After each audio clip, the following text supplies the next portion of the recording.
ఇక్కడ చర్చ్ ఉంది కదండి, ఆ వేకలు కనిపిస్తే చర్చ్, అది అంగామి అనే ఒక ట్రైబల్ తెగకు సంబంధించిన చర్చ్ అనమాట. యాక్చువల్ నాగాలాండ్లో మొత్తం 17 తెగలు ఉన్నాయి. ఇక్కడ ఏంటంటే ఒక్కొక్క తెగ ఒక ఏరియా డామినేషన్ ఉంటుంది అనమాట. అందులో వాళ్ళు ఆ క్రీస్తు తాలూకు బోధనలు కూడాను వాళ్ళ లాంగ్వేజ్లోనే చెప్తారు.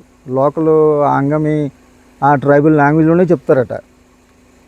సో ఏంటంటే ఇక్కడ అలాగా ఆ తెగల్లోనే ఒకరికొకరికి పడదు, ఒకరికొకరు వేరు వేరు సపరేట్, వాళ్ళ సాంప్రదాయాలు వేరేగా ఉంటాయి. వీళ్ళందరూ ఇప్పుడు క్రిస్టియన్స్ అయిపోయారు. చూసారా, ఇప్పుడు దాని కిందన మీకు కనిపిస్తుందా ల్యాండ్ స్లైడ్స్ అవుతాయి. ఆ చర్చ్ కిందనే మళ్ళీ కొండచర్యలు విరిగి కింద పడుతుంటాయి.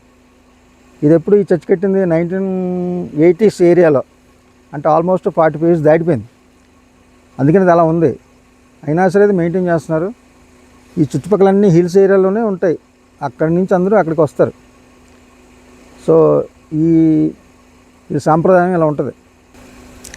ఇక్కడ ఇంకొక విశేషం ఉంది. ఈ విలేజ్ ఏషియాలోనే ఫస్ట్ గ్రీన్ విలేజ్. అంత ఆర్గానిక్గా పండించుకుంటారు, అవే తింటారు, బయట నుంచి తెచ్చుకోరు వీళ్ళు. తర్వాత ఎక్కడ పెడితే అక్కడ ఉమ్మరు, ఎక్కడ పెడితే దానికి వెళ్ళరు. సపరేట్గా వాళ్ళకి బాత్రూమ్స్ ఉంటాయి, అందులోనే యూజ్ చేస్తారు. ఇప్పుడు నేను పుస్తకం నాకు ఏదో అర్జెంట్ అయిపోయింది ఇక్కడ వెళ్తానంటే నన్ను పట్టుకొని ఇంకా మనల్ని వాళ్ళు ఇబ్బంది పెట్టేస్తారు. కాబట్టి ఏంటంటే చూడండి, మనం అనుకుంటాం ఏదో నాగాల్యాండ్ రిమోట్ ఏరియా ట్రైబల్స్ అని అనుకుంటాం, బట్ వాళ్ళ సివిక్స్ చూడండి, వాళ్ళు మన హ్యాట్సప్ చెప్పాలి. వాళ్ళు రోడ్డు మీద ఉమ్మేరు. అక్కడ మీకు నేను బోర్డు చూపించలేదు బాగోదని, ఆ బోర్డులు పెట్టున్నారు వాళ్ళు, ఉమ్మి వేయకండి అని చెప్పేసి ఒక బాక్స్లో పెట్టున్నారు యూనివర్స్ వెళ్ళడానికి. ఇంత అడవిలో అసలు మీరు ఒక్కసారి ఊహించండి, మనం పాటించగలమా? విజయనగరం గంట స్తంభం ధరే వేస్తుంటాం మనకు ఛాన్స్ దొరకాలి. కానీ అలాంటిది వీళ్ళని ఆదర్శంగా తీసుకోవాలి. ఇంత రోజు సంవత్సరం అంతా వర్షం పడుతుంటుందట, సీజన్తో సంబంధం లేకుండా. అయినా సరే రోడ్డు మీద యూరినల్ సీట్లకు లేదు, ప్లాస్టిక్ యూజ్ చేయరు, మళ్ళీ ప్లాస్టిక్ వేయనెవరు. చూడండి మీరు రోడ్లు ఎంత క్లియర్గా ఉన్నాయో, ఒకసారి రోడ్ చూపించు బాబు అటు ఇటును.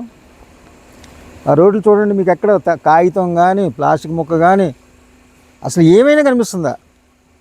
ఇక్కడికి వచ్చిన వాళ్ళు కూడా పాటిస్తారు, అది గ్రేట్. ఇక్కడికి వచ్చిన వాళ్ళు కూడా పాటిస్తున్నారు. మేము కూడా వాటర్ బాటిల్ బిస్కెట్ బాటిల్ తెచ్చుకోం, కానీ ఇంకా తినలేదు. ఒకళ్ళు తిన్నా ఏం చేసినా మళ్ళీ మా బ్యాగులు వేసుకుంటాం. నిన్నంతా ఆ పని చేసాం. వేసుకుని మళ్ళీ మా రూమ్కి వెళ్ళి, మా చిన్నోడి ఫ్లాట్కి వెళ్ళి అక్కడ పెట్టి అక్కడి నుంచి వాళ్ళు మళ్ళీ ప్యాక్ చేస్తే మార్నింగ్ దాన్ని డిస్పోజ్ చేస్తారు అంటారు. కానీ ఇంత రిమోట్ ఏరియాలో, ఈ కోహిమాకు ఆల్మోస్ట్ 20 kilometers దగ్గర మనం దూరంగా వచ్చాము. అలాంటి ఏరియాలో కూడా ఈ కొండల మీద ఇంత సివిక్ సెన్స్ ఉంది. మనం ఈ ట్రైబల్ దగ్గర మనం ఎంతో నేర్చుకోవాలి. అవునంటారా కాదంటారా?